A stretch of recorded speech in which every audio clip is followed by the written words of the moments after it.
ഇന്ന് സോഷ്യൽ മീഡിയയിലൊക്കെ വളരെ പ്രചാരം നേടിക്കൊണ്ടിരിക്കുന്ന ഒരു വാർത്ത, ഒരു സ്ത്രീ, ഒരു മുസ്ലിം സ്ത്രീ നിള നമ്പ്യാർ എന്ന പേര് മാറ്റിയിട്ട് ന്യൂഡിറ്റി ചെയ്യുന്നു. അപ്പം ഇത് നമ്പ്യാർ സമുദായത്തിൽപ്പെട്ട ആളുകൾക്ക് അത് വളരെയധികം ബുദ്ധിമുട്ടുണ്ടാക്കുന്നു. നമുക്കറിയാം, നമ്പ്യാർ എന്ന് പറയുന്ന ഒരു പ്രബല സമുദായം ഇവിടെയുണ്ട്. കുഞ്ചൻ നമ്പ്യാരുടെയൊക്കെ നമ്മൾ അറിയുന്ന ഒരു ആളാണല്ലോ കുഞ്ചൻ നമ്പ്യാർ. അപ്പം ഈ വാക്കിൻ്റെയൊക്കെ അർത്ഥം നമ്മൾ മലയാളത്തിൽ നിന്ന് മലയാളത്തിലേക്ക് മാറ്റുമ്പോൾ ഈ വാക്കിൻ്റെ അർത്ഥമൊക്കെ അറിഞ്ഞു കഴിഞ്ഞാൽ നമ്മൾ ഈ പറയുന്നതിൽ വലിയ അർത്ഥമൊന്നുമില്ല എന്ന് തോന്നും. കാരണം നമ്പ്യാർ എന്ന വാക്കിന് നമുക്ക് അറിയുന്ന പോലെ നമ്പി, അവനെ നമ്പാൻ പറ്റില്ല, അവനെ നമ്പാൻ പറ്റും എന്നെല്ലാം പറയുന്ന പോലെ വിശ്വസ്തനെന്നോ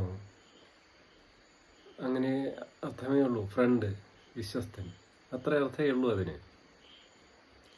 പക്ഷേ അത് അന്നത്തെ കാലത്ത് ജാതികളും ജാതി വ്യവസ്ഥയൊക്കെ നിലനിന്ന കാലത്ത് പ്രധാനിയായിരുന്ന നമ്പൂതിരിയോട് അടുത്ത് നിൽക്കുന്നവൻ നമ്പ്യാർ എന്ന ഗണത്തിലാണ് നമ്പ്യാർ എന്ന വാക്കുണ്ടാവുന്നത് എന്നാണ് അനുമാനിക്കാൻ കഴിയാം നമുക്ക്. അല്ലെങ്കിൽ അത് വലിയ ഭാഷാശാസ്ത്രജ്ഞന്മാരോടൊക്കെ ചോദിക്കേണ്ടി വരും. അപ്പോൾ ഇവിടെ പ്രശ്നം എന്താണെന്ന് വെച്ചാൽ ഈ സ്ത്രീ ന്യൂഡിറ്റി കാട്ടുന്നതാണ് പ്രശ്നം. നമ്മുടെ ഇന്ത്യയിൽ അതിന് ലിമിറ്റൊക്കെ ഉണ്ടല്ലോ. അതുകൊണ്ട് അവരുടെ ഭാഗത്തുനിന്ന് നമ്മൾ ചിന്തിച്ചാൽ മറ്റുള്ളൊരു മതത്തിൽപ്പെട്ട ഒരു സ്ത്രീ ഇങ്ങനെ ചെയ്യുന്നു എന്നുള്ളത് അവരെ ബുദ്ധിമുട്ടുണ്ടാക്കുന്ന ഒരു കാര്യം തന്നെയാണ്. ഇതിൻ്റെ അർത്ഥം തെരഞ്ഞു പോയാൽ അതിൽ ഒരു കാര്യമില്ല. ഇത് പറയാൻ വേണ്ടിയിട്ടാണ്. ഓക്കെ